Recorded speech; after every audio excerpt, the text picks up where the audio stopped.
안녕하십니까. 지금부터 국군포로 납북자, 탈북자를 위한 특별 강연 및 출판 기념회를 시작하도록 하겠습니다. 우리 오래간만에 뜻있는 여러분들 모이셨기 때문에 국민 노래부터 시작하도록 하겠습니다. 모두 자리에 있어서 양국 국기에 대해서 배려하겠습니다. 국기에 대한 배려, 가슴에 손 얹어 주시면 되겠습니다. 바로 그럼 지금부터 연주로 미국 국가와 대한민국 애국가를 연주하겠습니다.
다음은 대한민국의 건국을 위해서 또한 6.25 전쟁에서 산호하신 우리 국군포로 또 산호하신 장병 여러분들, 납북자 모든 인사들의 영원한 평화를 위해서 묵념이 있겠습니다. 일동 묵념.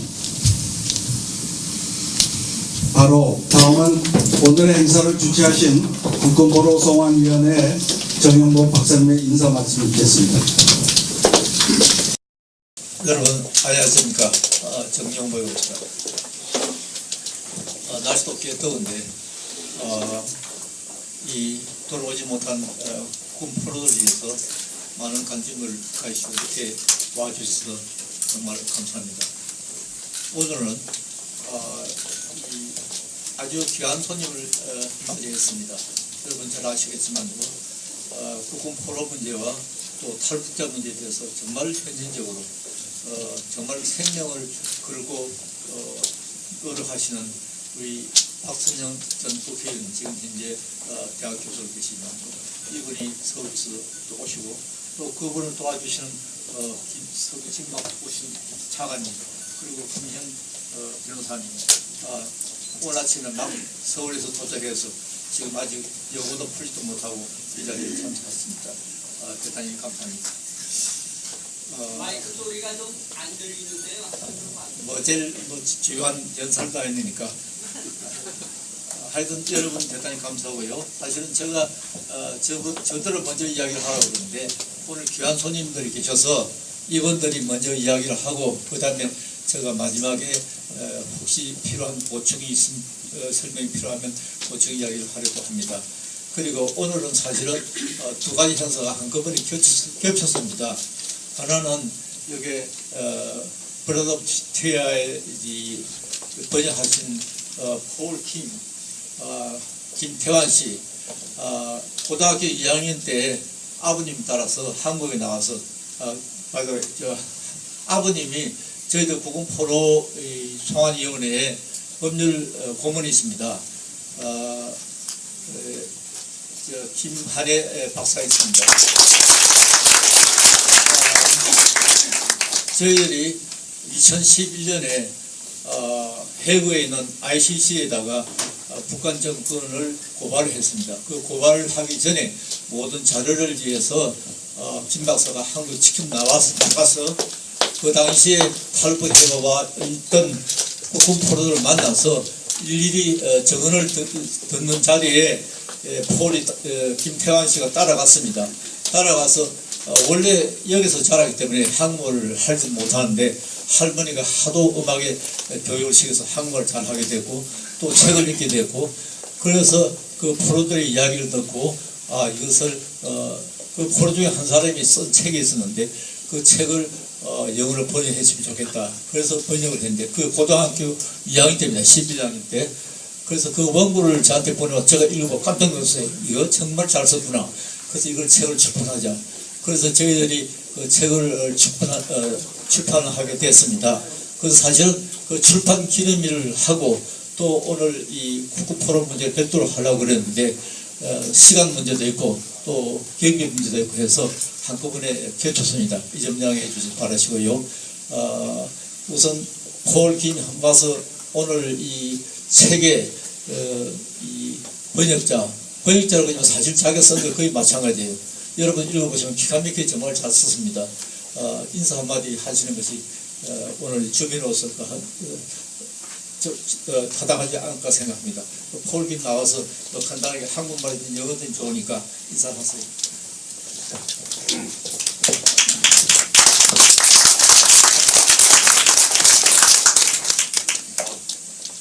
와, 사람 많이 나왔네요. 전 솔직히 뭐 할 말이 그렇게 많진 않지만 이 책을 번역하는데 많이 도와주신 장윤봉 회장님이랑 현 총장님한테 감사드리고 그다음에 유용복 그 책 처음에 쓴 포로에한테 감사도 드리고요. 그다음에 여러분 여기 다 와서 이 국군포로 문제에 대해서 생각도 하고 일을 하시니 아주 감사드립니다.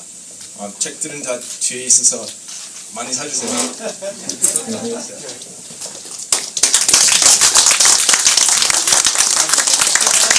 김태환 군은 여러분 받으신 우리 이 팜플렛에 뒤에 아주 자세하게 소개되어 있습니다. 그러니까 또 가시기 전에 뒤에 그 영문 번역판은 12불이고 한글 원판은 15불입니다. 그러면 이 자리에 오신 분은 대표해서 재향군인의 미 서부지회 회장으로 계시는 박공기 회장군의 간단한 그 축사를 듣도록 하겠습니다.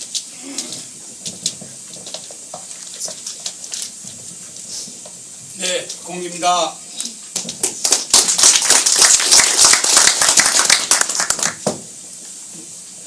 자주 뵙지만 또 이 자리를 통해서 이렇게 한 자리를 하게 된 걸 무척 반갑고 고맙게 생각합니다. 늘 재향군인을 아껴주시는 우리 정영봉 박사님 항상 존경하고 이렇게 마음속으로 뭘 도와드려야 할 것이 없나 생각하고 하곤 합니다. 그런데 또 오늘과 같이 이런 좋으신 일을 하시니까 열일 제쳐놓고 왔습니다. 그리고 이렇게 한 자리에서 뵙고 좋은 일을 하시는 것을 자랑스럽게 생각하면서 존경드립니다. 그리고 어렵게 오신 우리 박선영 교수님, 전 국회의원님 오신 것을 환영하고, 또 우리 김숙 이사님, 또 여러분들 다 이름 말씀 안 드리고 환영드립니다. 이 생각만 하면은 얼마나 고생스럽겠습니까? 저희가 제 자신을 국군 포로육장에 1시간 1분이라도 그 자리에 있어 봤다면은 그 고통, 그 어려움을 우리가 느낄 수 있습니다. 그런데 벌써 60년 돌아가신 분도 많으시겠지만 아직도 살아계시다면은 그 고통, 그 얼마나 어려우셨겠습니까? 그 순간순간을 저희가 뼈저리게 느끼면서 오늘 강연을 들어보시도록 하겠습니다. 제가 시간을 많이 끌 수 없고 좋은 말씀 듣기 위해서 이렇게 인사를 드립니다만, 끝으로 다시 한번 환영의 박수를 크게 해주셨으면 감사하겠습니다. 감사합니다. 감사합니다. 여러분들 들어오시면 지금 사진들이 보이시는데, 지난번에 6월 28일부터 7월 4일까지 갤러리아 마켓에서 한미동맹 60주년, 그 다음에 한국전쟁 휴전 60주년을 기념해서 사진전을 했습니다. 약 3,000명이 사진전을 직접 보았으며 많은 그 미디어들이 그걸 선전을 했습니다. 그 사진전을 위해서 수고하신 분 딱 한 분만 제가 소개했습니다. 사진을 모으시고 또 거리 사진전부터 시작하고 한국에까지 알린 우리 안재덕 9.28 수복동지회 회장님 여기 나오셨습니다. 잠깐 일어나시죠. 네, 박수 한번 보내주시고요.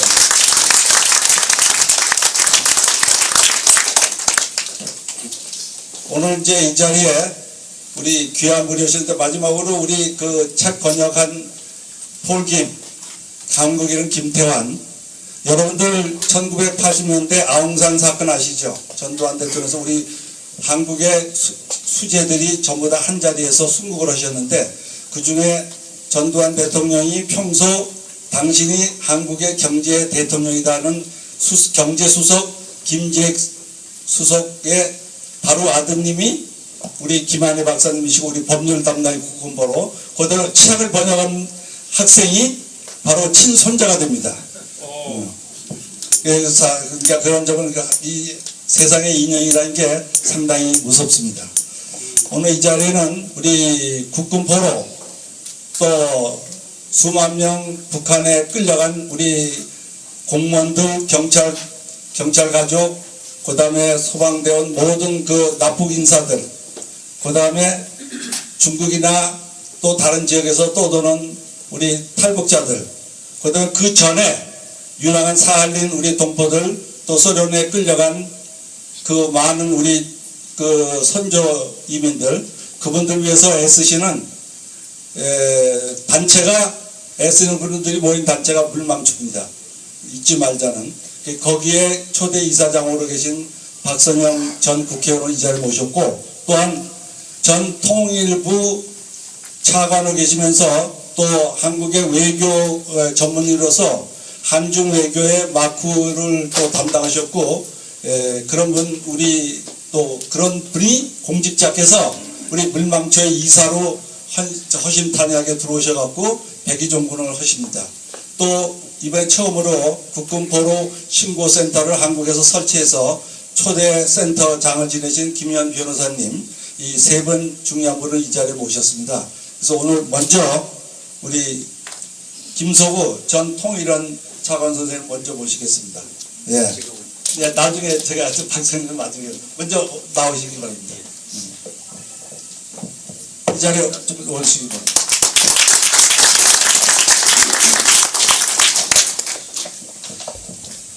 다음 세 분은 박선영 이사장님하고 김현 변호사님은 우리 국군 포로 문제와 탈북자 그걸 전문적으로 얘기해 주실 거고, 김성수 동장은 한중 외교 방금 끝났죠. 지난번에 그 박근혜 대통령하고 시진핑 중국 주석하고 성공적인 정상 외교한 그런 막부서부터 여러 가지 앞으로의 한중 외교 문제, 앞으로의 동아시아 문제에 대해서 말씀이 있으시겠습니다.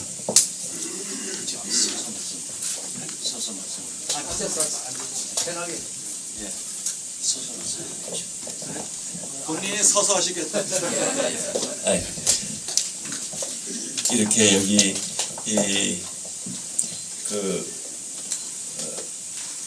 정 회장님이 주관하시고 여기 원로 여러분들 계신 데서 이렇게 말씀드리기 위해서 대단한 영광으로 생각을 합니다.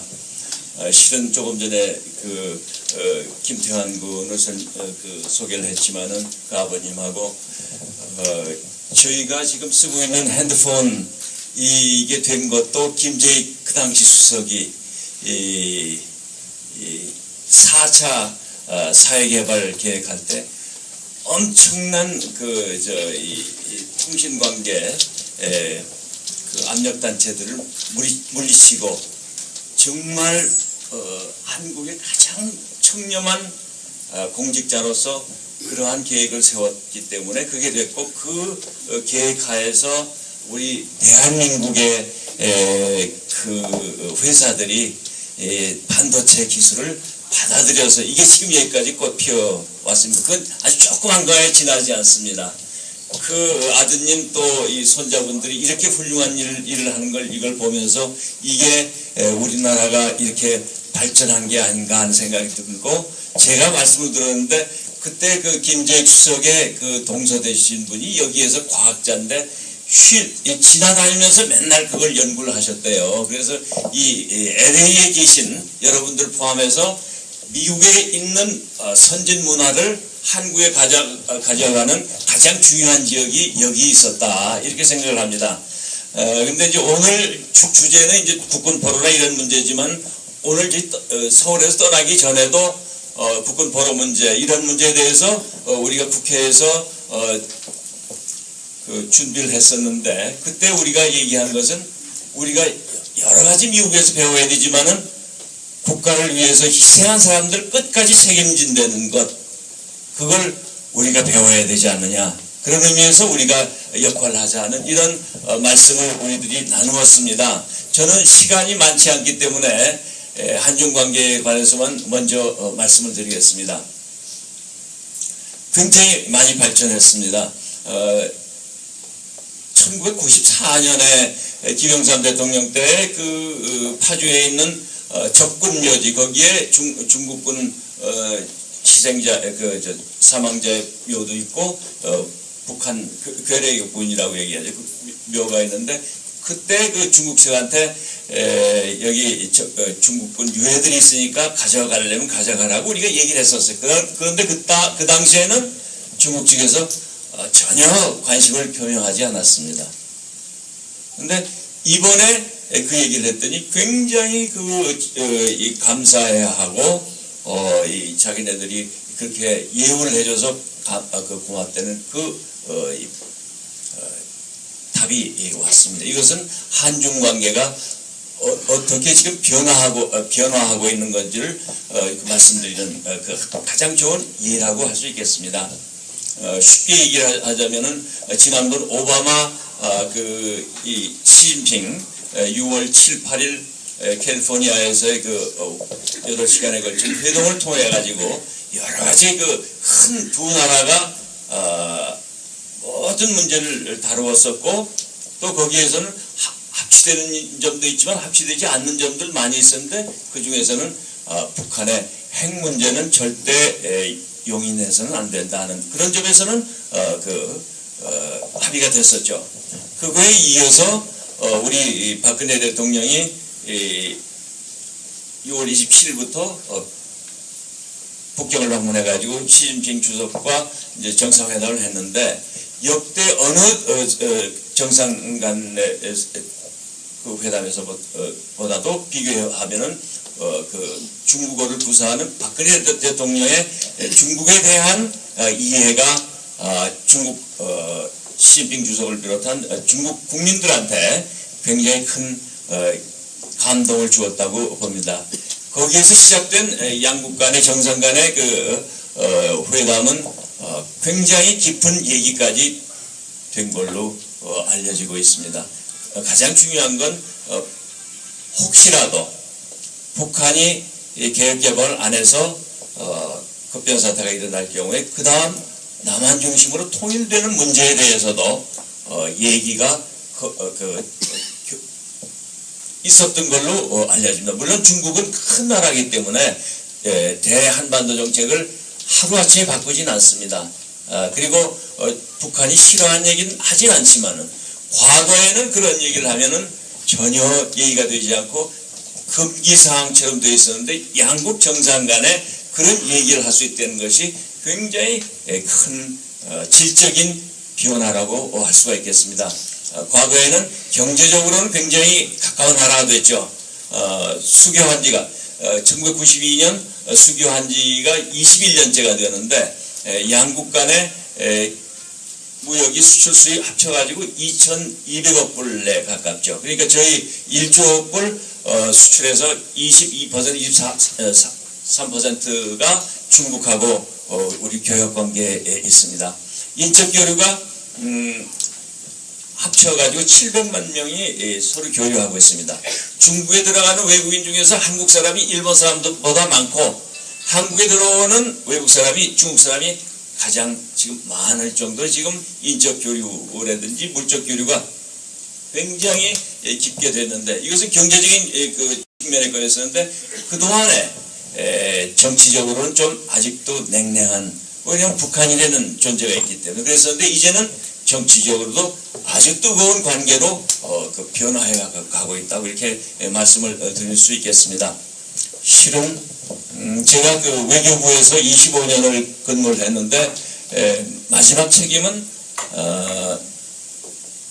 아시국장을 했습니다. 그래서 91년부터 해서 92년 8월 24일 수교를 했는데 그때 담당 국장이었었고 그게 저는 저 나름대로 국가에 대한 기여된 측면에서도 굉장히 자부심을 갖고 있는 그런 그 일이라고 생각을 하고 있습니다. 그런데 92년 한중 수교는 제가 보기에는 필연적인 거라고 봅니다. 왜 그러냐면은 89년에 폴란드에서 6월 달에 바웬스라는 노조 지도자가 솔리데이티라는 그런 정치 그룹을 만들어서 선거를 통해서 공산당 정권을 무너뜨렸습니다. 그 이후 반년 만에 동유럽에 있는 위성국들이 다 망해버렸어요. 그리고 소련조차도 91년 말에 소련이 해체가 되어버렸습니다. 공산주의 70년 역사가 다 망해버린 거죠. 다행히 중국의 경우에는 등소평이라는 지도자가 78년에 개혁개방을 시작을 했습니다. 공산주의인데 자본주의 시장경제를 도입을 한 거죠. 그래서 경제활동을 자본주의식으로 해가지고 경제가 2년 만에 농업에서 먹는 문제를 해결하고 이제 그 경제가 급속한 성장을 하게 됐습니다. 그렇게 됐는데 아까 김재익 수석님이 작고하신 것이 83년 10월 9일이었습니다. 그 전에 그해 83년 5월 5일에 중국의 민간 항공기가 하이제크를 당해가지고 춘천에 불시착을 했습니다. 그 민간 항공기를 저희들이 국제법에 따라서 항공기와 거기 승객 승무원들을 우리 중국으로 보냈고 거기에 하이제크를 한 범인들은 하이제크는 위험한 범죄이기 때문에 국내 재판을 거쳐서 형무소에서 징역을 살다가 그 다음에 나중에 우리가 대만으로 보냈습니다. 85년에 이 4월 달에 등소평이라는 개혁을 지향하는 지도자가 전기침과 같은 이런 외교 일꾼들한테 지침을 줬습니다. 중국이 남한하고 한국하고 수교를 하는 게 좋겠다는 지침을 줬습니다. 그때 지침을 줬는데 두 가지 이유를 얘기를 했습니다. 한 가지 이유는 남한하고 수교를 하게 되면은 중국 물건을 팔 수 있다. 그게 한 가지고, 두 번째는 남한하고 수교를 하게 되면은 대만을 견제할 수 있다. 이게 그 등소평이 전기침이나 이런 사람들한테 내린 지침입니다. 잘 아시다시피 공산주의 국가에서는 밑에서 그런 어마어마한 그 건의를 하기가 굉장히 어렵죠. 최고 지도자가 지침을 줘야지 그게 되는 거죠. 그런데 왜 등소평이 그때 지침을 내렸느냐? 바로 85년 4월에 그 지침을 줬는데 한 달 전에 중국의 어뢰정이 칭다오에 기지를 두고 있는 어뢰정에서 선상 반란이 일어났습니다. 그래서 하급 병사가 상급 지휘관들을 총으로 쏘아가지고 6명이 사망을 하고 2명이 중상을 입은 사건이 일어났습니다. 그 어뢰정이 표류를 해가지고 우리 흑산도에 표류를 해 들어왔습니다. 그 어뢰정을 우리가 저는 이제 그 당시에 과장 때였었는데 그 어뢰정을 대만으로 보내질 않고 중국으로 보냈습니다. 그 이유는 그 어뢰정 군함이죠. 군함에 관할 거는 어느 나라가 강하냐? 그것은 해양국제법에 의하면은 군함의 기국이 강하도록 되어 있습니다. 아직 우리가 수교 관계에 있지는 않았지만은 우리가 북방 정책을 취해가지고 중국이나 소련하고 관계를 정상화하고 싶을 때는 우리 외교 정책이 있었기 때문에 그때 수교 관계가 아니었던 중국으로 그 군함을 보냈습니다.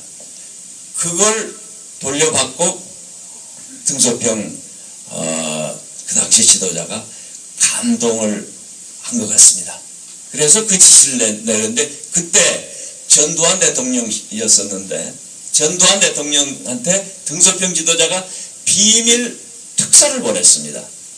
여러분들 기억하실지 모르겠지만 장개석 그 정권이 일본과 중일 전쟁을 할 때 공군력이 굉장히 약했었는데 그 공군을 지원하기 위해서 전투기를 100대를 지원한 미국의 클레어 쉐널트라는 장군이 있었습니다. 그분이 나중에 2차 대전 끝난 다음에 플라잉 타이거스라는 그런 그룹을 만들었는데 작고하신 클레어 쉐널트 장군의 중국계 미망인이 아나 쉐널트라는 분인데 지금은 뉴욕에 거주하신다고 그래요. 100세 가까운 분인데 그분이 70세 정도 되는데 미국 내에 있는 차이나 로비스트에 가장 영향력 있는 분이에요. 그분을 등소평이 비밀 특사로 해가지고 전두환 대통령한테 보내서 어뢰정을 중국으로 보내줘서 대단히 감사되는 뜻을 전달했습니다. 그 뭐냐? 이제 남한이라는 나라, 한국이라는 나라를 상대할 수 있는 믿을 만한 대화 상대라는 그러한 인식을 가진 걸로 저는 판단을 합니다. 그래서 그때부터 중국 외교부 일꾼들이 여러 측면에서 남한과 수교를 하려면 뭘 해야 되고 그 준비를 하다가 91년부터 교섭을 해서 92년에 수교가 됐습니다. 그래서 한국의 경우는 이 한중 수교를 한 것이 우리가 금융위기 때 굉장히 경제적인 어려움이 있었는데 그걸 돌파하고 역할을 중국 시장에 해줬고 중국은 급속한 성장, 매년 10% 성장을 하는데 한국의 기술과 자본이 굉장히 요긴한 근거가 됐습니다. 우리는 여기 계신 분들 다 아시겠지만은 일본으로부터 많은 그 3억 불 무상 자금과 2억 불 유상 경협 자금 플러스 알파를 받아가지고 했지만은 기술은 일본 사람들이 한국에 주는 걸 굉장히 인색해 했습니다. 왜냐하면 한국이 금세 배워가면은 그 부메랑 효과가 나타난다고 그래가지고 우리 그 실업 그 기업인들이 일본 기술을 넣는데 굉장히 어려웠습니다. 그런데 한중 수교 후에 한국의 기업들이 중국이 당장 필요로 하는 기술들입니다. 그러니까 그 레이버 인텐시브한 노동 집약적인 기술들을 중국보다 우리가 5년 내지 10년 전에 우리가 그 얻은 기술들을 거의 그냥 아무 제한 없이 중국에 보내줬고, 그것이 중국이 고속 성장을 하는데 굉장히 제가 보기에는 3분의 1 정도의 그 역할을 하지 않았나 이렇게 생각이 됩니다. 그래서 급속하게 이렇게 발전을 했는데, 그런 과정을 통해서 중국하고 우리 간에는 신뢰관계가 점점 쌓였다고 봅니다. 그래서 지금 우리 박근혜 대통령이 남북 간의 신뢰 프로세스를 우리가 진행을 하겠다고 얘기했는데, 그것은 남북 간의 신뢰뿐만 아니라 그것은 굉장히 오래 걸리거든요. 불신관계 굉장히 짙게 깔려있기 때문에. 그런데 주변에 있는 나라들하고의 신뢰관계를 거기에 같이 겹쳐야지 이게 효과가 있을 걸로 봅니다. 한중관계를 볼 때 혈맹이라고 하는 북한에 대해서 지금 중국이 투자하고 있는 것이 3억 달러입니다. 근데 21년 수교하고 한중관계에서 중국이 한국에 투자한 것이 45억 달러입니다. 한국 기업이 중국에 투자한 것은 570억 달러입니다. 삼성그룹 하나가 작년 가을에 70억 달러를 시한이 되는데 투자를 해서 지금 시작을 하고 있습니다. 이렇게 됐는데 거기에서 지금 말씀드릴 수 있는 것은 신뢰를 할 수 있는 관계는 아니냐는 거예요. 중국이 북한에 대해서는 지금 신뢰를 못하는 거예요. 공짜로 이게 그랜트로 주는 거는 1년에 유류 50만 톤하고 식량 30-40만 톤을 주지만은 중국 기업이 북한에 투자하는 건 지금 투자를 할 수가 없어요. 투자를 해봐도 약속을 어기고 몰수한다든지 쫓아버리면 그 기업을 다 망해버리는 거기 때문에 이런 관계에 있는 거예요. 거기다가 정치적으로는 더 중요한 것이 북한 핵을 계속 북한이 추구하게 된다면 중국도 지금까지 북한 정권이 넘어지지 않게 후원해온 가장 중요한 나라였기 때문에 중국의 책임이 점점 생기는 거죠. 2010년에 천안함 폭침 사건이 있었고 연평도 포격 사건이 있었는데 중국이 만약 그걸 국제연합안전보장이사회에서 너무 심하게 제재를 할 경우에 북한이 넘어지지 않느냐? 북한이 넘어지면은 중국이 안전보장상의 방파제 완충지대가 없어진다 이렇게 생각해가지고 너무 과도하게 중국이 북한을 비호했었습니다. 비호하는 것 보호하는 것 자체에 성공했는데 결과적으로는 중국 주위에 있는 나라들이 반중국 연대를 만든 거죠. 그렇게 하고 미국의 항공모함이 서해에 들어와서 군사 훈련까지 하게 된 거예요. 그 얘기는 뭐냐? 미국 항공모함이 거기까지 들어올 필요가 없었는데 중국이 불필요하게 이 북한의 불법행위, 테러행위를 지원하는 걸 보여주었기 때문에 그 주변에 있는 나라들이 중국에 대해서 너무 두려움을 갖게 된 거죠. 그러니까 중국의 경우는 앞으로도 상당한 기간을 평온한 환경 하에서 경제 발전을 계속해야 되는데 외교적으로는 중국이 엄청난 손해를 본 거죠. 중국을 위험한 상대로 보고 그 반중국 연대가 됐기 때문에 외교적으로는 가장 큰 손해를 중국이 보았습니다.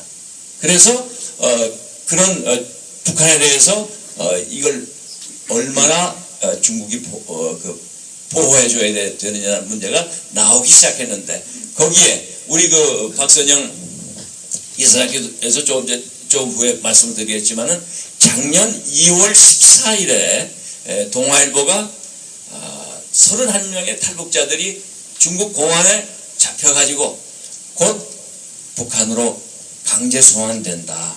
이 기사를 냈습니다. 그 새벽에 우리 박선영 그 당시 의원이 저를 포함한 이런 시민운동을 하는 사람들이 새벽에 전화를 했어요. 이걸 보고 가만히 있으면 한국 사람은 사람이 아니다. 그 얘기를 했어요. 내일 모레 준비를 해서 내일 모레 하자는 식으로 하더라도 그것은 우리가 그만큼 절박하게 그걸 느끼지 않는 걸 의미한다. 따라서 바로 오늘 오후 2시에 중국대사관 앞에서 집회를 가지자. 그렇게 해서 그 오후에 300명이 모였습니다. 그래서 그 당시에 이제 외교부에 있는 간부들이 이런 사람들이 그런 시민운동 아무리 해봤자 중국의 감정만 상해가지고 그나마 1년에 5,000명씩 강제 송환되는데 한 몇십 명 데리고 오는 그것도 못 데려온다 하고 말렸었는데 우리 박선영 의원 주도로 그 집회를 했고 그 과정에서 박선영 의원이 몸을 던져서 12일간의 그 생사를 오가는 단식 투쟁을 했고 이것이 100일 이상이 지속이 됐습니다. 그래서 국내 언론은 물론이고 국제적으로 CNN이라든지 로이터라든지 뉴욕타임즈 모든 신문들이 다 그걸 보도를 했어요. 그러니까 결국은 대한민국의 시민운동이 중국을 창피를 주게 된 거예요. 창피를 주게 된 건 뭐냐면은 중국 영토에 있다고 해서 중국이 마음대로 할 수 있는 게 아니다. 중국이 큰 나라 행사, 큰 나라로서의 역할을 하려면은 국제법을 지켜야 되지 않느냐. 중국이 가입한 난민조약 31조 1항, 고문방지조약 3조에 의하면은 강제 송환됐을 때 북한 정권에 의해서 적적 박해, 고문이나 또는 강제소에 끌려가는데 이런 일이 있어서는 절대 안 된다. 그 자기가 가입한 국제법상의 의무를 지켜라고 우리가 외친 겁니다. 그러니까 이전까지는 중국한테 중국 영토 안에 있으니까 우리가 사정하니까 잘 좀 도와주세요 하고 애걸했던 거라고 한다면은 작년 2월부터 한 것은 중국한테 아무리 우리가 작지만 중국이란 큰 나라 행사를 하려면은 당신들이 가입한 조약을 지켜달라고 권리로서 우리가 주장한다고 얘기했고 그 주장이 중국을 빼놓은 전 세계 모든 국가와 시민단체들의 전폭적인 지원을 얻었습니다. 그게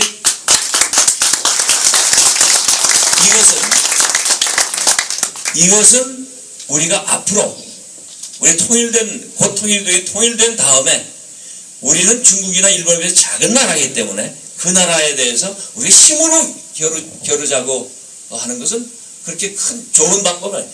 우리 룰대로 합시다. 그게 가장 좋은 방법이에요. 룰대로 합시다.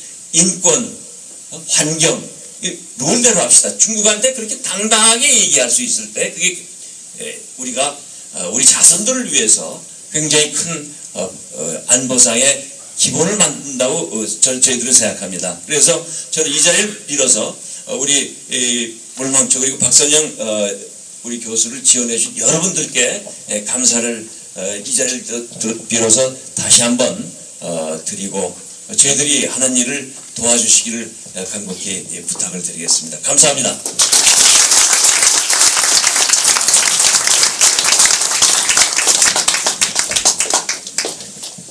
네, 수고 많으셨습니다. 다음은 우리 그 물망초 재단에서 처음으로 국군 포로 그 신고센터를 설치했습니다. 종전된 지 지금 60년이고 한국전쟁 발생한 지 63년입니다. 근데 그 국군 포로 약 8만 명 이상이 포로로 잡혀갔는데 지금까지 대한민국 건국 이래 한 명도 정부나 우리 국민들이 데려오지 못하고 그분들이 스스로 군대에 나갔듯이 스스로 고향 땅으로 돌아오신 분이 한 81명 됩니다. 많은 수만 명이 아직도 돌아가신 분 많고 즉 추정으로는 500분이 북한에 남아있다고 그러는데 그래서 남쪽에 있는 가족들이 좀 찾는 그 어떤 길을 열어주기 위해서 물망초 재단에서 김현 변호사님을 센터 소장으로 원래부터 인권 변호사로 유명하셨기 때문에 아마 그 멍의 짐을 지은 것 같습니다. 김현 변호사님 이 자리에 초청해서 국군 포로 실상에 대해서 듣도록 하겠습니다.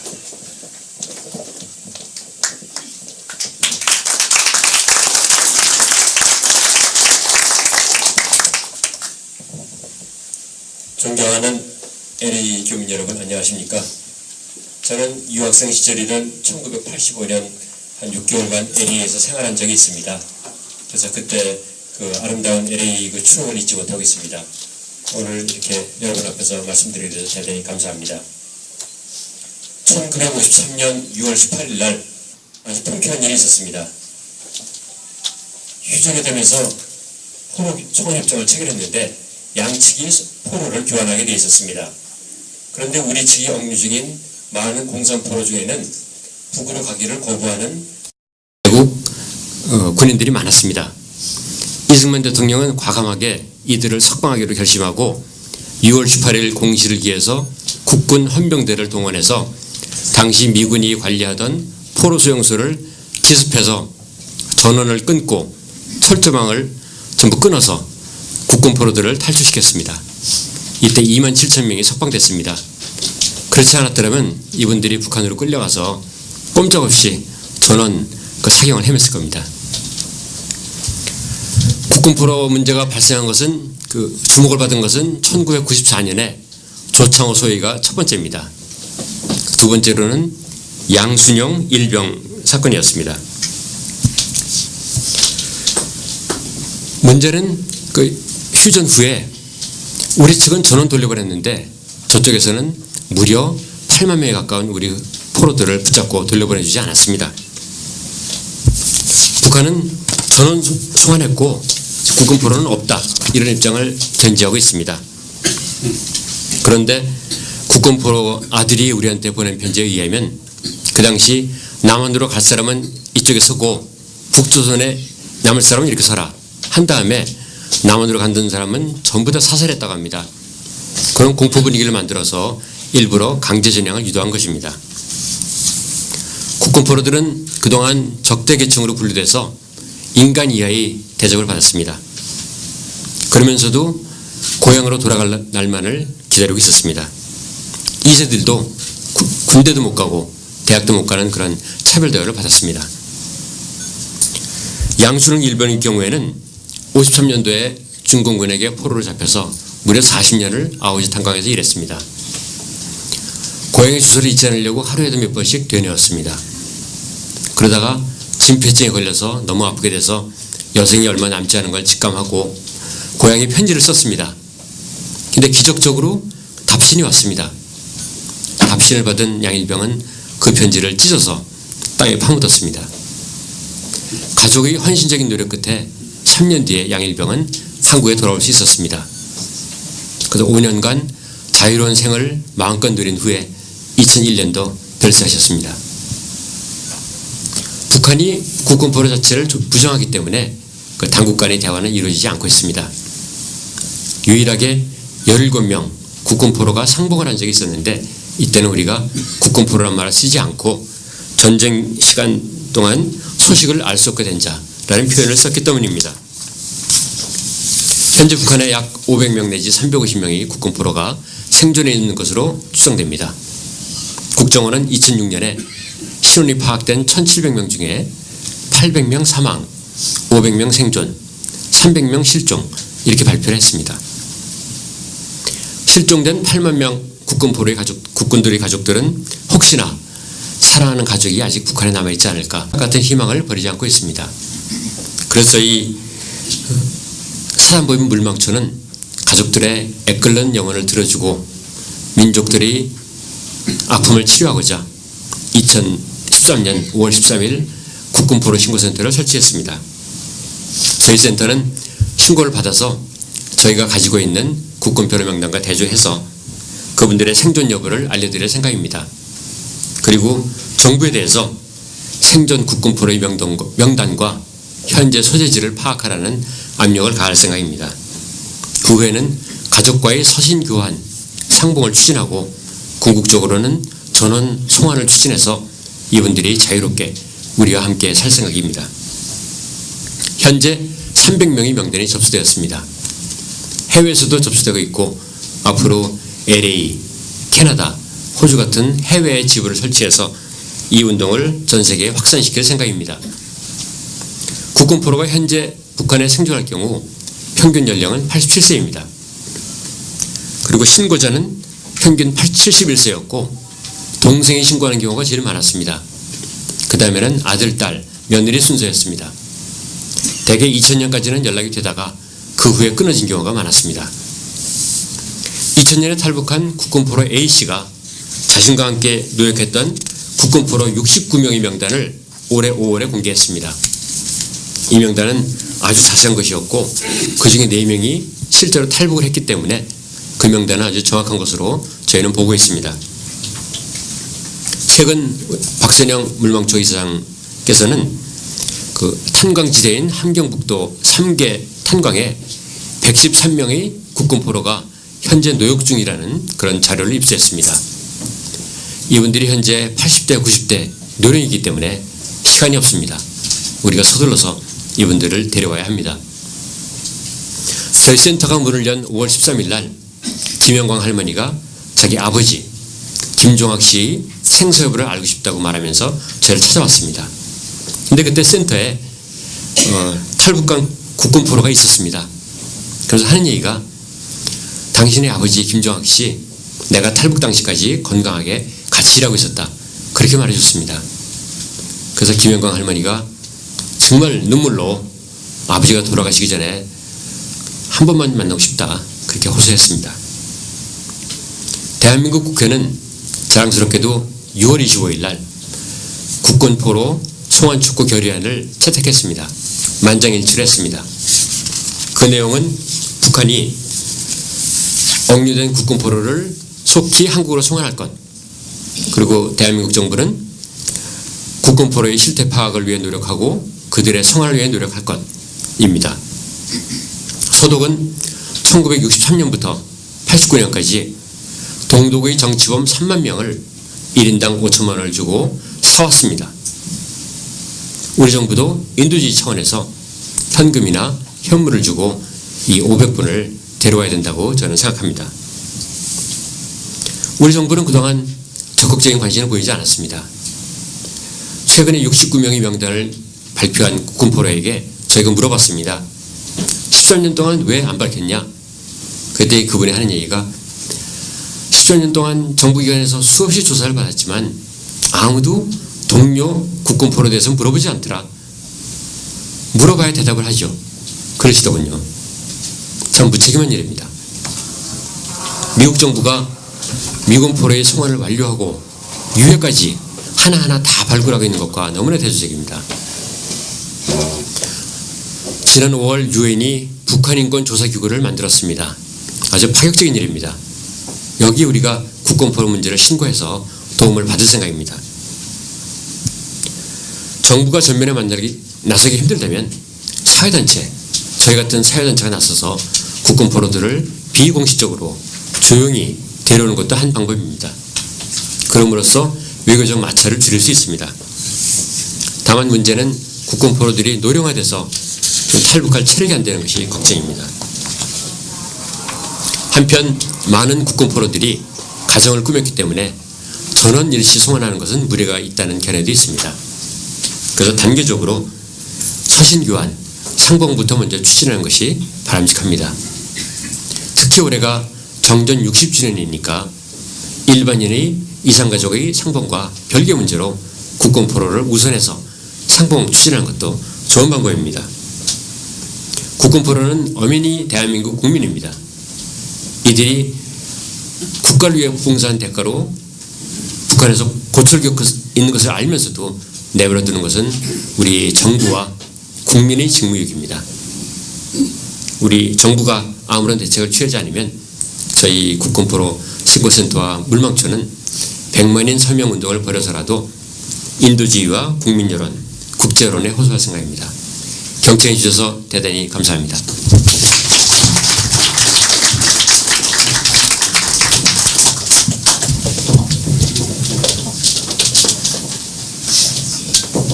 다음은 지난 2004년부터 실질적으로 미국 땅에서 국군포로 송환운동을 벌여온 미국 국회 정계 인사들을 비롯해서 한국에까지 수차례 다니시면서 국군포로 송환운동을 벌여진 정영보 박사님 잠깐 이 자리에 모셔서 말씀 듣도록 하겠습니다.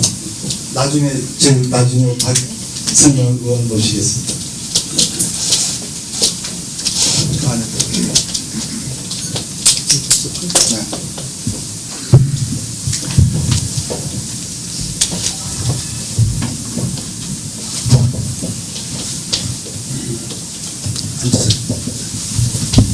이제 김현 신고센터 소장님께서 국군 포럼 문제에 대해서 상세히 이야기해서 시간상 제가 왜 못 들어오냐 가장 중요한 이 요점만 제가 이야기하려고 합니다. 뭐 간단하죠. 왜 못 들어오냐? 문제는 안 놔주니까 못 들어오는 겁니다. 뭐 간단한데 그럼 왜 안 놔주느냐? 왜 안 보내주느냐? 이것이 문제입니다.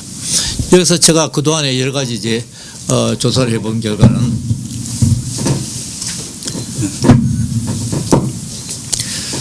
이제 포로에 대한 그 개념이라고 그럴까? 그 퍼셉션, 그 포로를 어떻게 보느냐 하는 안 들린다.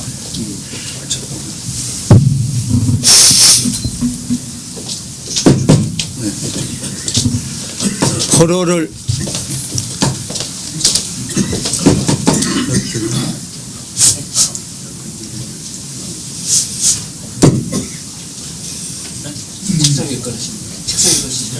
이거 되나요? 아니, 책상 건 안 돼요.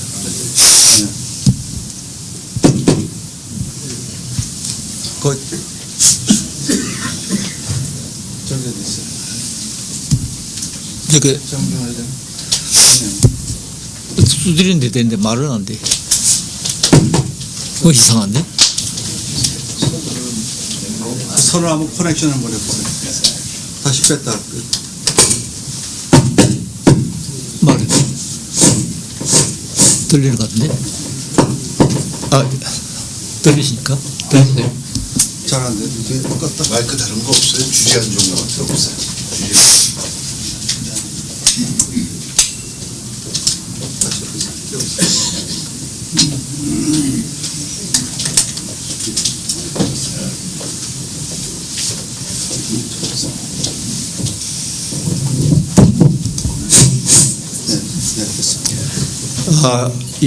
우선 북한이 이 국군포를 어떻게 보느냐 그에 앞서서 포로의 이제 그 저우에 대한 그 역사를 보면 소련이 2차 대전이 끝난 후에 독일의 많은 포로들을 억류했습니다. 그래서 그 포로들을 폴란드에다가 지키려 했다가 나중에 그 사람들을 강제 노동으로 한 5년 동안 써가지고 나중에 이제 돌려보냈습니다. 또 이 일본의 항복을 받고 간동군의 그 포로들을 한 5년 동안 그 사람들이 강제 노동을 시켜서 보냈습니다. 다시 말하면 이 사람들이 그 포로의 노동을 착취했던 이런 역사는 여러분 잘 아실 겁니다. 이런 이제 이 개념이 뭐 한국 전쟁 자체가 여러분이 잘 아시겠지만도 스탈린과 모택동과 그리고 김일성 이 사람이 전부 다 사전에 이야기를 해서 전쟁이 일어난 것인데 그러면 이 북한에서 그러면 국군포를 어떻게 보느냐? 북한은 뭐 여러분 잘 아시겠지만도 남침할 때 완전히 이 적화 통일을 목표로 해서 남침해 왔는데 그것이 이제 미군의 개입을 해서 결국 그 꿈을 이루지 못했지요. 이 사람들이 생각하기는 어떻게 생각하나 그러면 국군포로는 같은 자기들 동포인데 같은 이 말하자면 한반도 그 사람들은 이제 자기들 헌법이라든지 그 노동당 강령에서 한반도 전체가 사회주의 인민공화국이라고 생각합니다. 물론 이제 남한은 아직까지 미수복 미국의 제국주의에서 해방이 되지 않은 그러나 북한의 땅이라고 생각합니다. 그건 뭐 한국의 헌법도 또 북한 땅이 한반도 전체가 대한민국과 마찬가지로 그렇게 되어 있는데 그래서 이 사람들 눈을 볼 때에 이 국군포로는 일종의 그 미국의 침략자의 앞제비라고 생각합니다. 앞제비에 대해서 말하자면 일종의 반란군 이 정식 군대에서 전투를 하다 잡은 항복한 이 포로가 아니고 말하자면 일종의 반란군, 미국의 이 괴뢰의 앞잡이 노릇하던 이런 군대다. 이런 생각을 가졌습니다. 그래서 이 한국군의 일부를 어떻게 생각하면 해방전사라고 하는데 국군포로를 왜 해방전사라고 그러면 미국의 이 제국주의에서 나와서 해방을 한 해방전사라 그런 뜻입니다. 그래서 이 사람들은 그래서 거기서 이제 한국 전쟁을 또 어떻게 보느냐? 한국 전쟁에 이제 좌파들이 볼 때에 한국 전쟁을 내전이라고 그럽니다. 11월이라고 그러는데 이 내전이라는 뜻은 뭐냐면 우리 한국 사람끼리 한국 가족 거기니까 국제적인 어떤 제약을 받을 필요 없다. 따라서 제네바 협정, 잘 아시겠지만도 제네바 협정이 그 포로에 대한 여러 가지 규제를 그한 국제법률입니다. 이 제네바 협정을 따를 필요가 없다. 이것이 이북의 인민공화국의 포로에 대한 관점입니다. 따라서 이 사람들은 이 포로를 정식 제네바 협정에 의한 그런 포로 대우를 하질 않고 단순히 이 사람들이 하나의 반역자였다. 이 사람이 이제 해방되어서 해방전사다. 이런 생각을 가졌습니다. 그러니까 이 시야 자체가 완전히 다른 것입니다. 이것을 바탕으로 해서 1956년에 조선인민공화국 내각령 143호지요. 거기에서 이 사람들이 포로라는 그러한 지위가 다 없어지고 그 사람들이 공민증을 다 받았어요. 그래서 그에 다 결혼을 하게 됐습니다. 그래서 그 사람들의 내국법에 의하면 포로가 없는 겁니다. 그래서 이 포로 문제가 나오면 이 사람들이 포로가 없다고 하는 이유는 순전히 그러한 견해에서 일어나는 것입니다. 그러니까 우리하고 포로의 견해가 완전히 다른 거예요. 그런데 참 이 아이러니컬하게 여러분 잘 아시겠지만 이 사회주의 국가는 순전히 그 프롤레타리아의 그 독재 아닙니까? 노동자를 위해서 하는데 1900 18년, 17년에 소련의 혁명이 일어나지 않았습니까? 그 18년에 건국대 그때 그 인권 문제 이 사람들의 이야기가 착취 없는 사람에 의해서 사람은 착취하지 않는다는 그런 슬로건이 있습니다. 그런데 아이러니컬하게 가장 착취를 많이 한 것이 바로 공산주의 국가입니다. 이게 정말 이게 아이러니하죠. 이 사람들의 슬로건이 이 착취 없는 세상, 사람이 사람을 착취 안 한다. 그러면서 가장 많이 착취한 것이 이게 또 공산주의 국가니까 이거 정말 뭐라고 이야기할 수 없는 그런 시점입니다. 여하튼 그런 사정에서 처음으로 한국 정부에서 노무현 대통령 때 그때 정식으로 이 포로 문제가 이야기가 됐습니다.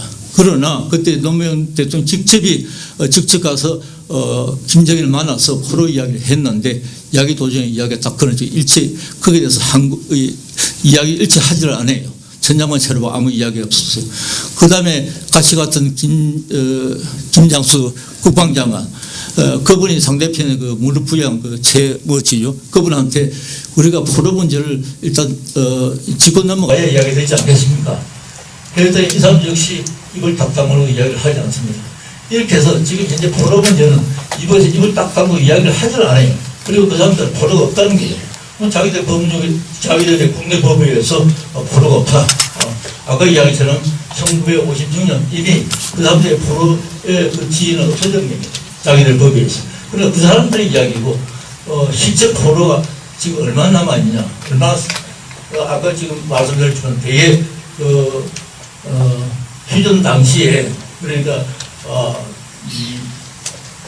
1950 그러니까 3년 6월 24일에 이제 POW 엑스체인지 포로 교환 조약이 성립됐죠. 그리고 이제 7월 27일 날 이제 휴전 조약이 되는데 그때 포로 문제는 사실은 1952년부터 휴전 회담이 시작됨으로써 포로 문제가 생겼습니다. 한국 전쟁이 잘 아시다시피 3년 1개월하고 이틀 걸렸는데 그중에 가장 올해 문제가 해결되지 않은 문제가 이밖에 경계선, 휴전 경계선과 포로 문제였습니다. 휴전 경계선은 결국 유엔에서 그 주장하는 대로 현 정선에서 그대로 휴전선을 하기로 하고, 포로 문제는 이거는 굉장히 복잡했습니다. 포로 문제는 여러분 잘 아시겠지만 서울이 3일 만에 함락되는 바람에 그때 1사단하고 2사단하고 제6사단에 많은 장병들이 포로가 됐습니다. 이 사람들이 이 포로들을 전부 다 나중에 훈련을 시켜서 그 인코이 뭡니까 그 다시 자기 정기군에다가 편입시켰습니다. 이거는 물론 제네바 협정 절대로 그걸 해서는 안 되게 되어 있습니다. 뿐만 아니라 포로는 강제 노동도 못 하게 되겠습니다.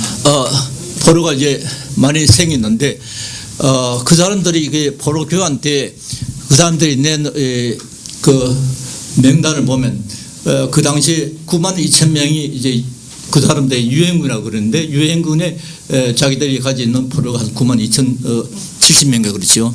92,000명 되는데 그때 포로 교환 때 이제 교환돼서 넘어온 사람이 만 한 3,000명 되는데 그 중에 이제 이 한국군 아닌 이제 군인이 한 5,000명 되고 나머지 한 7,000여 명이 한국군이었습니다. 그러면 남아있는 포로가 한 7만 9천 명 되는데 여러 가지 조사에 의하면 이 7만 9천 명은 거의 대부분이 한국 국군이었습니다.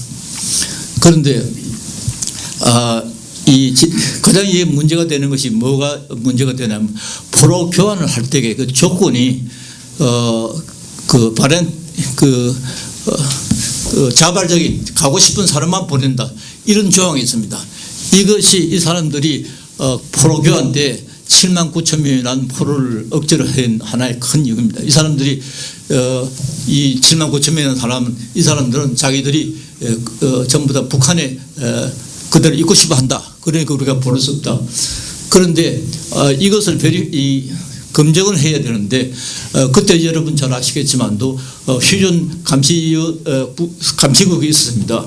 그 체코스로바키아하고 유고슬라비아 그건 상대적 공산국이고 이쪽에 또 스웨디시하고 이쪽에는 민주주의 국가의 두 나라 그 세 나라 외에도 인도 그래서 5 국가가 있었는데 그 5 국가 밑에 인터내셔널 레드 크로스 커미셔너가 있었습니다. 말하자면 국제 적십자 위원회가 있었는데 이 사람들이 그 포로가 가고 싶냐 안 가고 싶냐 하는 이런 이사타전을 하게 됐는데 그때 남한에 거제도 하고 부산에 있는 포로들은 전부 다 이 사람들이 다 인터뷰를 했어요. 만나서 가겠나 이사타전해서 안 가겠다 하면 안 보냈습니다.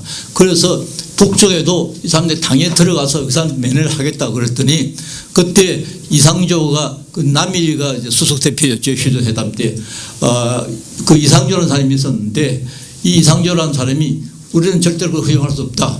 당신들이 오겠다는 것은 순전히 이 간첩회의를 하기 위해서 오는 것이니까 우리는 휴전을 못하는 한이 있더라도 우리는 안 되겠다. 그래서 이 사람들이 그 면담을 시켜주지 않았어요. 그래서 그대로 이제 받아들인 것이 결국 오늘날 포로가 남아있는 겁니다. 하여튼 포로가 남아있는 이유인데 그러면 이 포로들을 이제 이 사람들의 이야기는 전부 다 자기들이 이 사회에서 자기들 뜻에 의해서 남아있다. 그건 거짓말이에요. 그건 왜 그러냐면 전번에 조창호 씨가 와서 여러분 잘 아시지만 지원하지 않았습니까?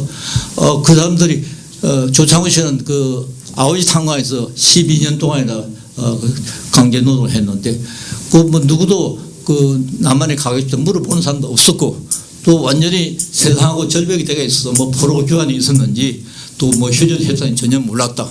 그것이 실정입니다. 그러니까 그 사람들이 뭐 자기 뜻에 의해서 남았다. 그건 새빨간 거짓말이에요.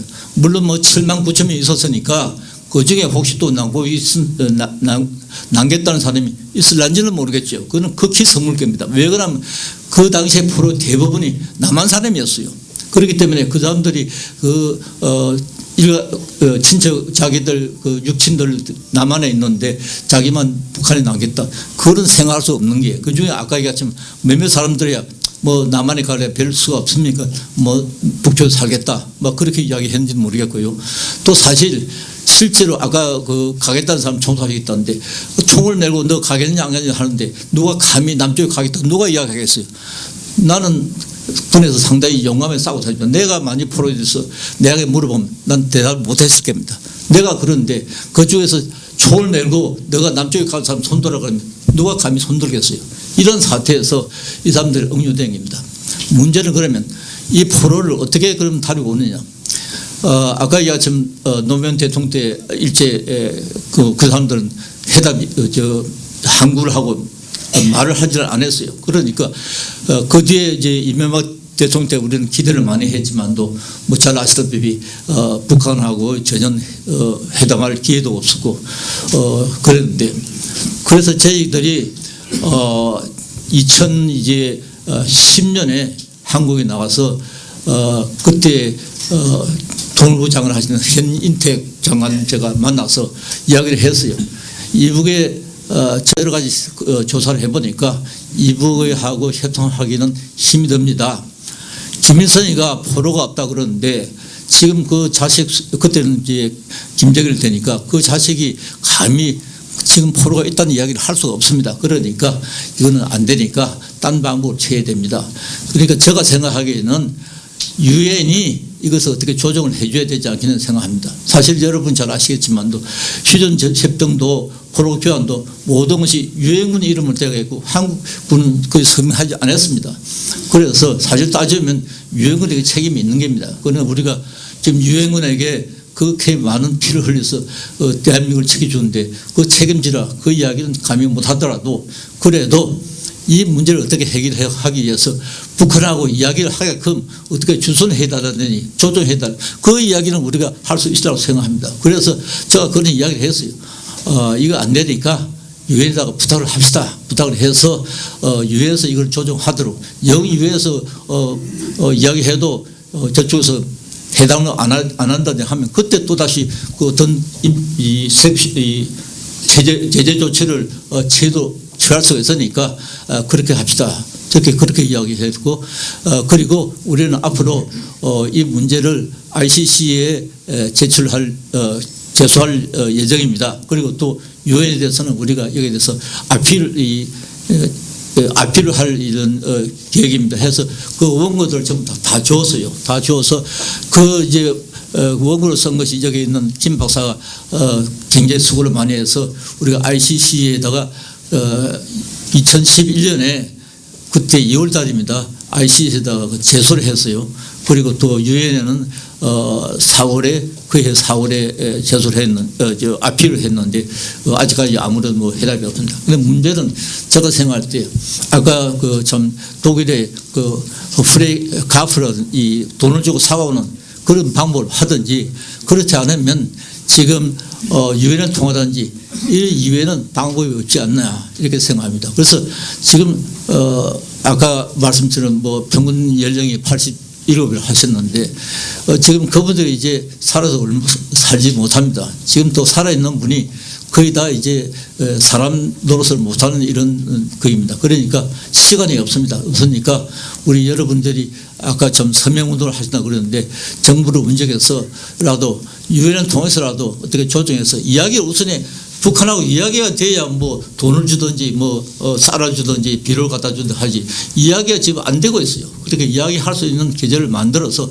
이야기를 해서 뭐 돈을 주고 사오든지 안 되면 뭐 어떤 다른 방법 같든지 우선 이야기가 돼야 된다고 생각합니다. 그래서 지금 현재 이 포로를 다루는 유일한 방법은 지금 북한하고 이야기가 안 되면 지금 유엔을 통해서라도 또 다행히 또 방기문 우리 대한민국 한인이 지금 유엔 사무총장이고 하니까 어떻게 해서 북한하고 이야기를 하게끔 중재를 해서 이야기를 해서 영 안 되면 그때 또 뭐 유엔에서 어떤 제재를 받지 않는데 이것이 유일한 방법이 아닐까 생각합니다.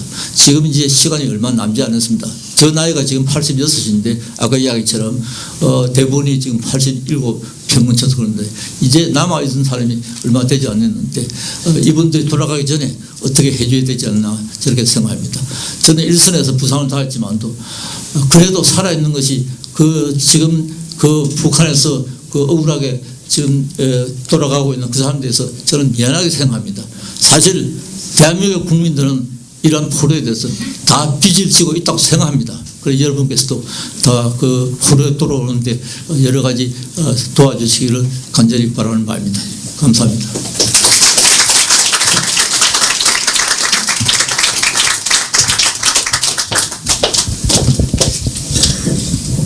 이 자리에는 우리 대한민국을 지킨 6.25 전쟁에 직접 참전하신 노병들도 많이 계십니다. 학도병도 계시고 장교로 육군 종합학교가 그 장교 양성학교였는데 가장 희생을 많이 당한 초급장교였습니다. 이 자리에 지금 그 앞에 나오신 분들 몇 분이 계신데 잠깐 일어나시죠. 우리 6.25 노병들. 그 다음에 학도병 출신으로 여기 김진국 목사님 오고 김창중 분이 나와 계십니다. 김진국 목사님, 김창중 학도병 계신 분들. 네네. 전부 우리 격려 박수 한번 해주시기 바랍니다.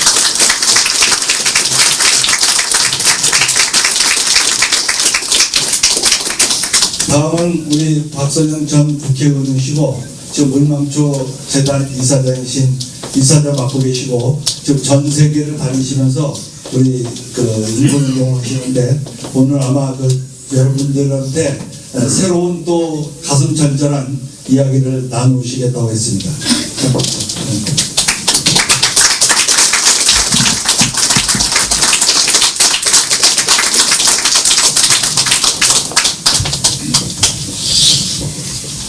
반갑습니다. 지금 4년째 매년 여러 어르신들 찾아뵙고 또 말씀 나눌 수 있는 기회를 주셔서 감사합니다. 2, 3년 전부터 사실은 미국 경제, 세계 경제가 안 좋아지면서 어려움을 많이 겪고 계신데 그럼에도 불구하고 이렇게 매번 환대해 주시고 그리고 우리 물망초를 지속적으로 후원을 해주고 계셔서 정말 감사합니다. 이 자리를 빌려서 여러분께 머리 숙여 감사드립니다. 고맙습니다. 우리 정영봉 회장님께서는 서울에 오셔서 저희가 하고 있는 물망초 학교도 직접 방문을 해주셨고 한데 이런 여러 선생님들의 많은 후원에 힘입어서 아까 제가 입구에 우리 브로셔를 놨는데 보셨는지 모르겠어요.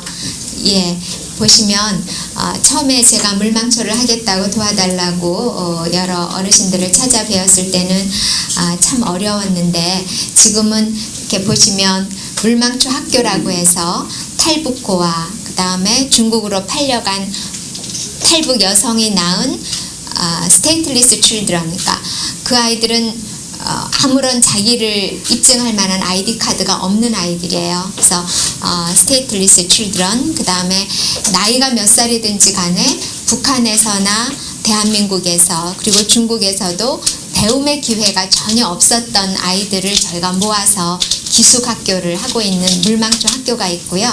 그 다음에 그 물망초 학교 안에 물망초 치과라는 것을 두고 있습니다. 그리고 아까 우리 보고를 해주신 국군포로 신고센터를 만들었고요. 또 물망초 인권연구소라는 것을 만들어서 마지막 페이지 여러분들 보시면 저희 물망초가 갖고 있는 꿈, 희망은 뭔가 하면 지금 전 세계가 코리아 하면 삼성 핸드폰 그리고 현대 자동차를 기억하지만 이제는 그런 물건을 파는 대한민국이 아니라 가치를 수출할 수 있는 대한민국, 그러니까 인권을 다른 나라에 전파하고 우리가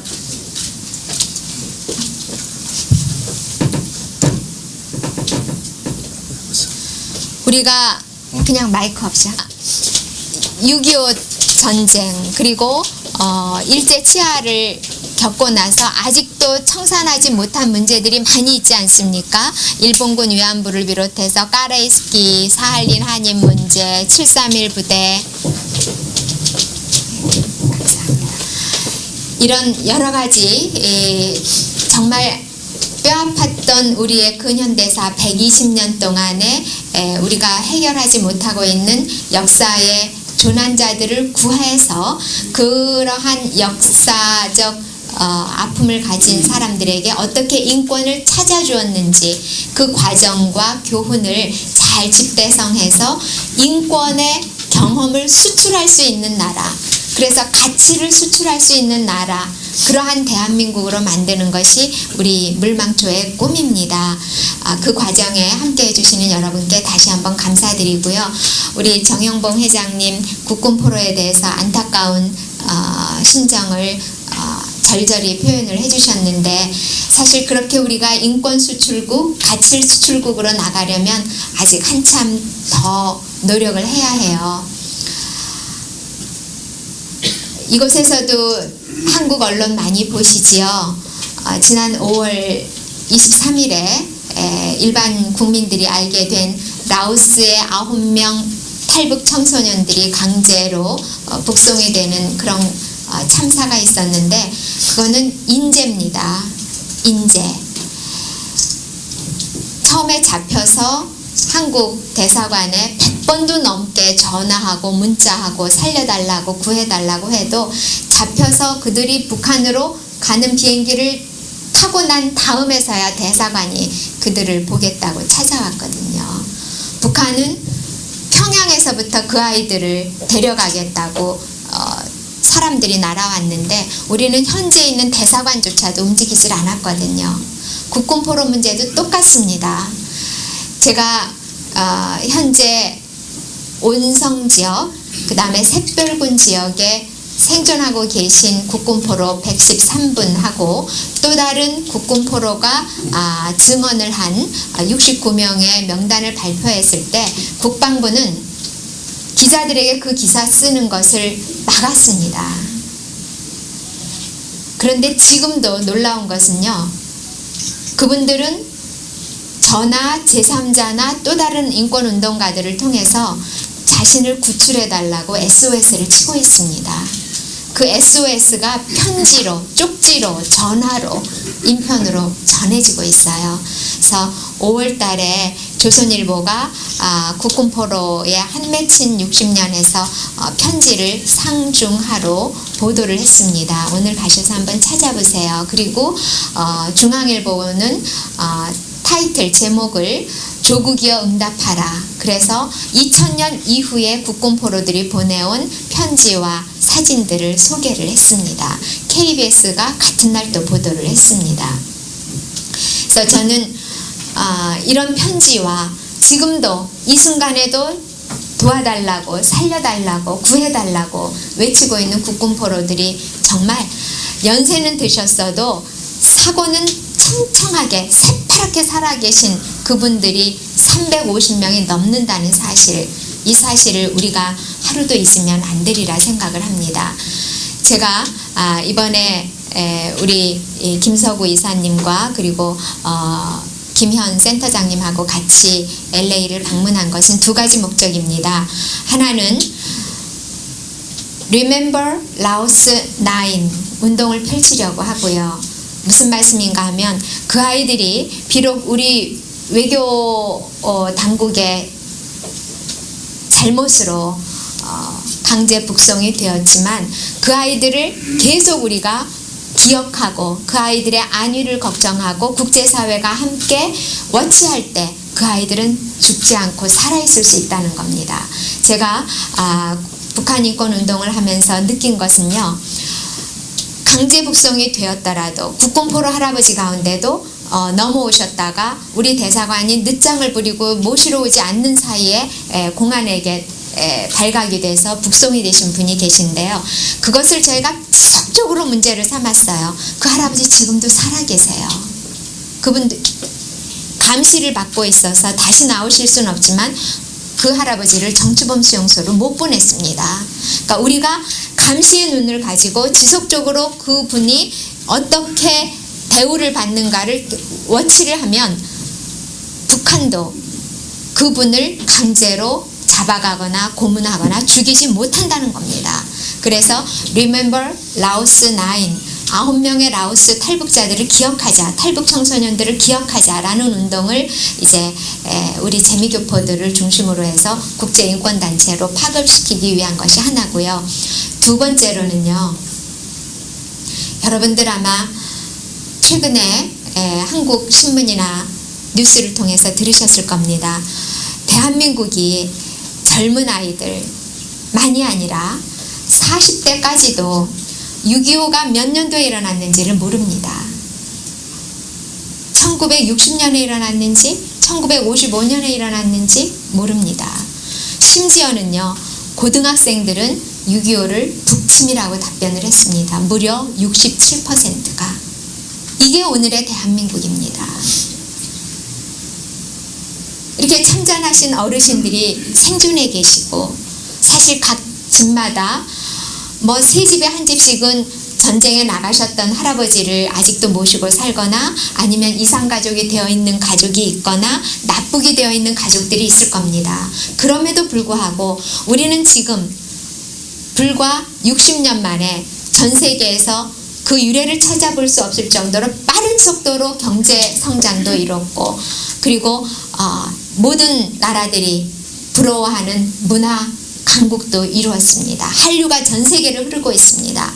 이렇게 많은 것을 얻었지만 오늘의 우리가 있기까지 얼마나 많은 사람들이 피를 흘리고 헌신하고 희생했는지에 대해서 잃어버리고 있습니다. 까맣게 잊어버리고 있습니다. 저는 저희가 그렇게 까맣게 잊어버린 대가를 언젠가는 치를 것이라고 생각을 합니다. 그래서 두 번째 목적은 뭔가 하면 6.25를 추모하고 6.25를 기억할 수 있는 제대로 된 공원을 하나 만들자. 이것이 우리 물망초 이사님들을 중심으로 한 뜻있는 대한민국의 몇몇 분들이 지금 태동을 하는 단계에 있습니다. 지난번에 박근혜 대통령이 미국을 방문하셨을 때도 워싱턴 DC에서 링컨 메모리얼 바로 그 앞에 있는 6.25 참전 공원에 가서 헌화하고 묵념을 하셨습니다. 그런데 대한민국에는 6.25자가 붙은 그 어떤 공원도 하나도 없습니다. 전쟁 기념관도 6.25 전쟁 기념관이 아닙니다. 5,000년 우리 역사에서의 전쟁이 있었던 것을 다 함께 기념하는 곳일 뿐입니다. 서울에 파리 공원도 있고 앙카라 공원도 있고 별별 공원이 다 있어도 6.25를 기념할 수 있는 공원은 없습니다. 이제 서울 시내에다가 제대로 된 큰 기념관을 짓는 것은 현실적으로 불가능합니다. 그래서 많은 분들하고 지금 머리를 맞대고 저희가 오늘 아침에 떠나기 직전에도 회의를 3번 하고 떠났는데 그 3번의 목표가 다 어디다 어떻게 6.25 추념공원을 지을 것인가에 대한 논의를 하는 자리였습니다. 좁혀진 거는 첫째, DMZ를 끼고 있는 민통선 안에다 하자. 둘째, 최대의 격전지였던 곳에 하자. 그렇게 되면 장소가 3군데로 좁혀집니다. 철의 격전지였던 철원 삼각지, 철의 삼각 전투를 벌였던 철원 노동당사가 있는 그곳. 그 다음에 귀신 잡는 해병대라는 타이틀을 얻은 펀치볼, 이건 아마 미군들이 가장 많이 알고 있을 겁니다. 양구에 그 화채 그릇 같이 생겼다고 펀치볼인데요. 이 펀치볼은 무려 90일 동안 뺏고 빼앗기는 혈전을 치렀고요. 그 안에 12개의 격전지가 있습니다. 그 펀치볼을 바로 직선거리에서 북한을 보면 김일성 고지가 있고요. 까칠봉이 있고 왼쪽에 모택동 고지가 있고 스탈린 고지가 있습니다. 그러니까 북한도 끝까지 여기를 안 놓치려고 했고 우리는 거기를 놓치면은 서울까지 그냥 뚝 떨어지게 됩니다. 지금 우리 휴전선이 동부 고지는 이렇게 높고 서해안은 좀 낮지요. 그거를 지켜낸 데가 그 펀치볼입니다. 그 다음에 6.25 전쟁 기간 동안에 처음으로 우리 국군이 승전을 한 곳이 춘천 전투입니다. 춘천의 소양강 3일 전투, 3일 동안 전투를 해서 그 춘천을 우리 국군이 첫 승전보를 올린 것이 춘천 전투입니다.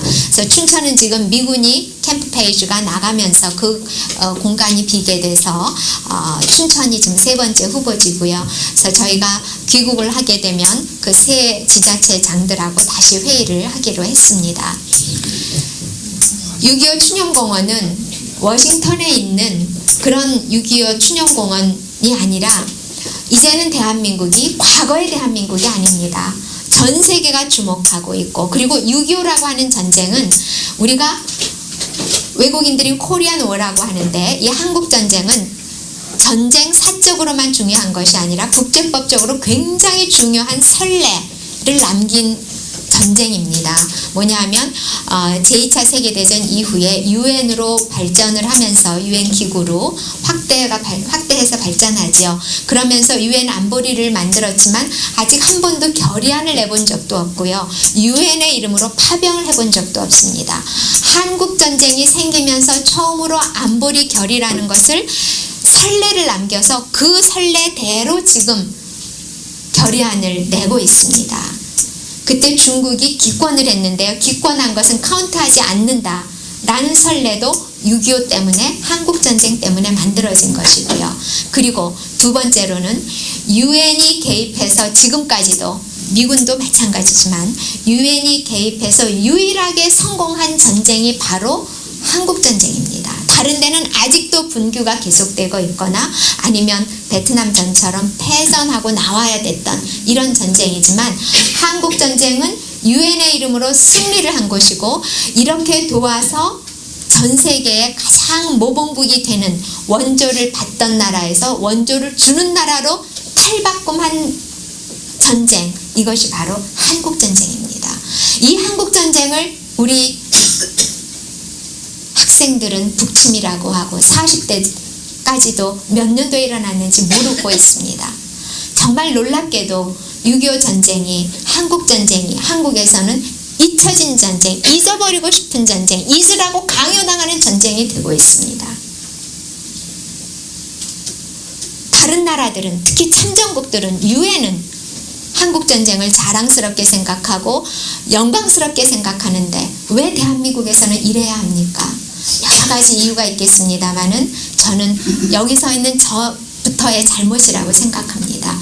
우리 후세들은 제대로 한국전쟁을 알게 하기 위해서는 6.25 춘향공원을 제대로 만들어야겠다. 그래서 이제는 이 춘향공원을 만드는 아이디어를 어떻게 가지고 있느냐 하면, 16개 참전국들에게 각자 말하자면 6.25 엑스포라고 생각하시면 됩니다.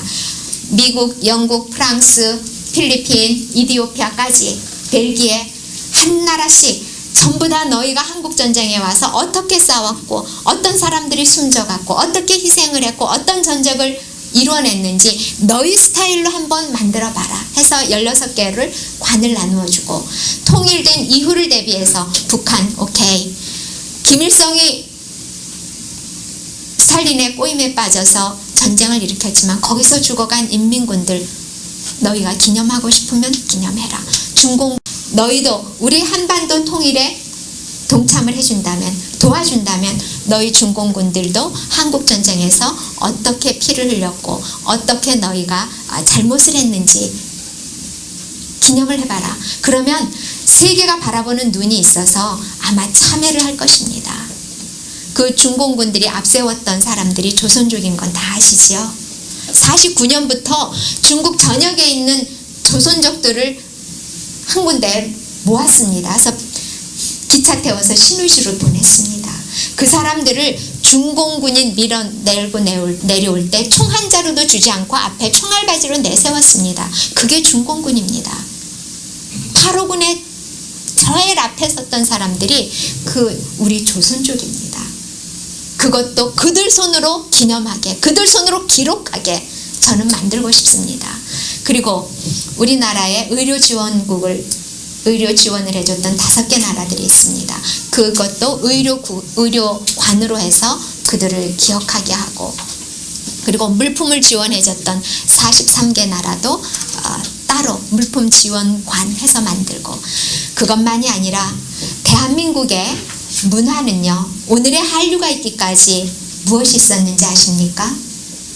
6.25라고 하는 한과 피와 한숨이 있었기에 오늘의 한류가 있습니다. 생각해 보세요. 대한민국 최고의 작가로 경매시장에 나오는 박수근, 이중섭, 6.25가 없었으면 그 작품 없습니다.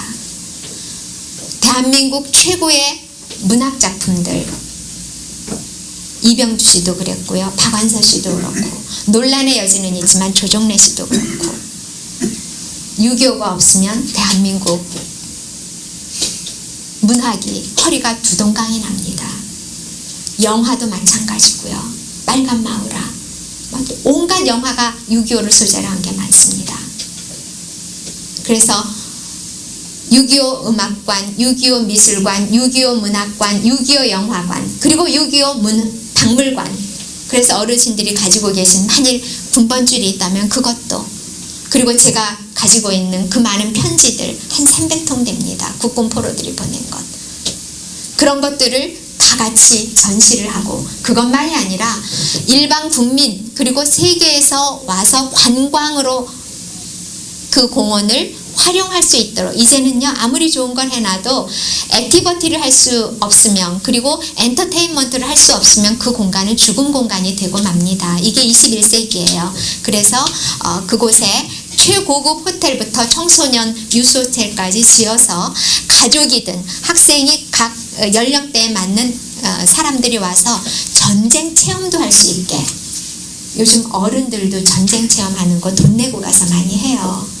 그래서 전쟁 놀이, 전쟁 체험도 와서 하면서 다시는 이 땅에 이런 피비린내 나는 전쟁이 일어나지 않기를, 그리고 한국전쟁을 통해서 유엔이 어떻게 성장했고 국제인권법이 어떻게 도약을 했고 국제법이 어떻게 발전했는지를 모든 전 세계의 평화를 사랑하는 사람들이 모여서 함께 깨닫고 체험하고 즐길 수 있는 그런 공간을 만들고자 합니다. 그리고 한 가지 더, 지난 현충일에 펀치볼에 가서 저희가 행사를 하나 했는데요. 3시간 행사를 하는데 추워서 앉아있을 수가 없었어요. 거기가 기온이 굉장히 낮습니다. 고지가 높거든요.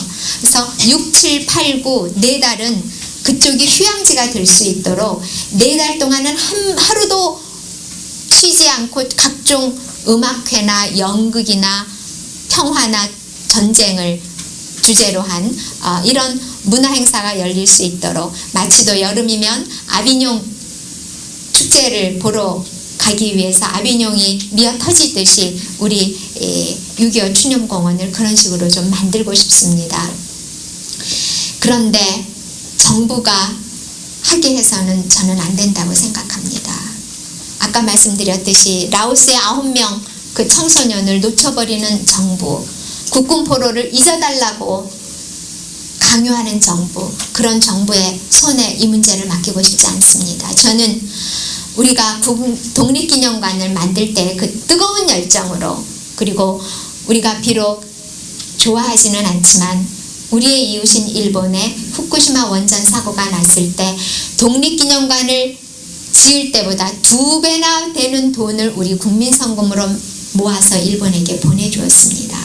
국민의 이름으로 이것을 할 때 온 국민이 6.25를 다시 생각해 볼 수 있다고 생각을 합니다. 그래서 저는 국내외에 있는 우리 한민족이 한뜻이 돼서 우리의 이름으로, 국민의 이름으로 6.25 추념공원을 만들고자 합니다. 그 과정에 이곳에 계신 재미교포 여러분들, 특히 LA 지역에서 늘 자유와 인권과 그리고 국군 포로를 한시도 잊지 않고 기억해 주시고 행동해 주시는 여러분이 함께 해 주실 것을 간절히 부탁을 드립니다. 경청해 주셔서 감사합니다. 건강하세요. 고맙습니다.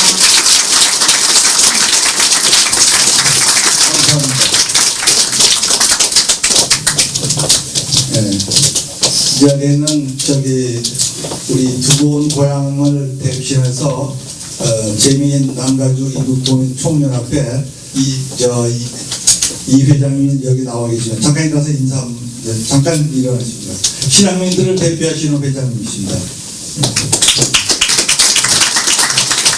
우리가 오늘의 모임을 직접 국군포로 소환위원회 안에서 준비하시고 여러 가지 그 조언을 많이 해주신 우리 오늘의 그 행사 준비위원장이신 황규복 선생님을 여러분 앞에 소개하겠습니다. 잠깐 일어나시죠.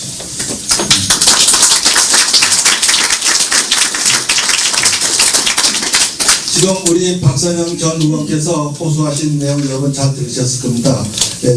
물망초에 대해서 관심 가지시는 분은 이 팜플렛에 그 물망초 후원 계좌 번호가 다 적혀 있습니다. 그 다음에 이메일도 있고 거기 홈페이지도 있기 때문에 들어가셔서 보시면 참고가 되실 것입니다.